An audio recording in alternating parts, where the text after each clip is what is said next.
Well, the death of Queen Elizabeth II has sparked mixed sentiments across the African continent, large parts of which her country colonized for centuries. Several African presidents paid tributes to her, while others took a more critical view of Britain's colonial actions and legacy. Britain's longest-serving monarch made several trips to Africa during her 70-year reign, visiting some 20 countries across the continent.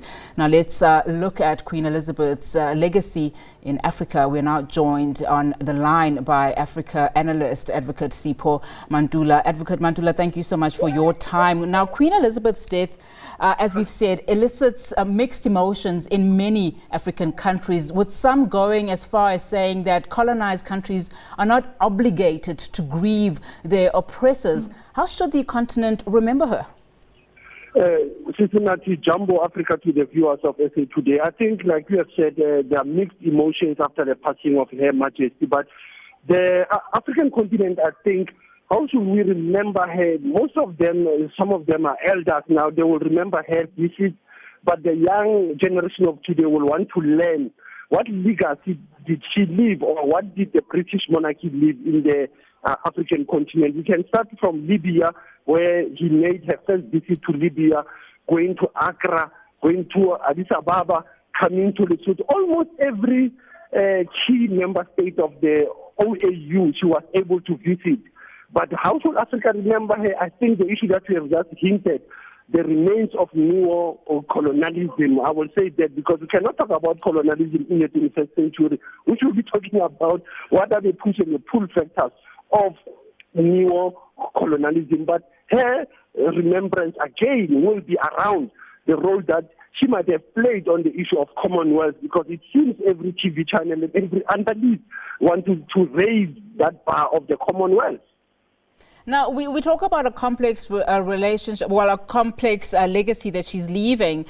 Surely there is some positive change that she must have done. I mean, others have praised her on her views that she took on South Africa in as far as apartheid is concerned. But did she do enough? That's probably where the complexity comes in.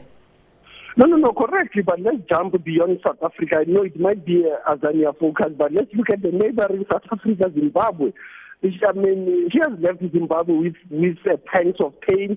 She has left most of the countries like Botswana, like Lesotho. But when it comes to even South Africa being a former colonial subject or even a state of Britain, I don't think he had more patriotic efforts, because her visit, even when she was only 21, one might have said that she was not even matured enough to understand the policy of apartheid as a crime against humanity by then. Because if you find Cape Town are the only one that remembers her Majesty, it will say, what about the whole South Africa where we felt the British colonialism that still remain today, that even during Heritage Month, we are still caught up to speak the Queen's language, even as we are conversing on her passing. Advocate Mantula, so now the British monarchy, as we know, is now under new leadership, with the Queen's eldest son now taking over as Britain's king. And now there's been growing calls, as we've said, of colonialism apology from the royal family. Do you think that will finally happen under King Charles III? You know, I think King Charles, as we know, as Prince Charles and the Diana saga, I think what we should bring back is that if he can relate, I mean, he can connect with the African Union, he can relate with the African countries that are part of the Commonwealth, to feel that gain of the Commonwealth, so that it doesn't become a common poverty that we see in the African continent. And the role of Britain, remember, in the EU, and when there was Brexit, we need to see now the role of Britain as well, or the monarchy, in the issues around the global peace, in the issues of human rights. Even at the UN level, we need to see the role of Britain at the UN Security Council to deal with these pockets of conflict that are in the African continent, because you do have British peacekeepers in most of the global conflicts.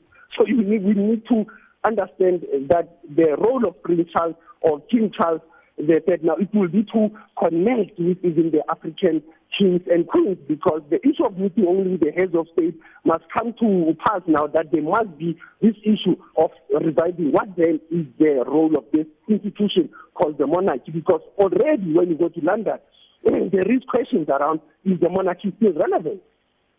Is the monarchy still relevant? I will say to you that the monarchy is relevant in Africa. I don't know the one of Europe, but I think in Africa, the monarchy, the role of kings and queens are relevant, because that's where we had the concept of theocracy. But in the new democracy space that we are in, you need to have a harmony between the two. But we cannot have the role of the monarchy only that is not relevant to the socio-economic needs of its citizens. All right. Advocate Sipho Mantula, thank you so much for your analysis and, of course, your time this afternoon as we look at the life and, of course, the legacy of Britain's Queen Elizabeth II.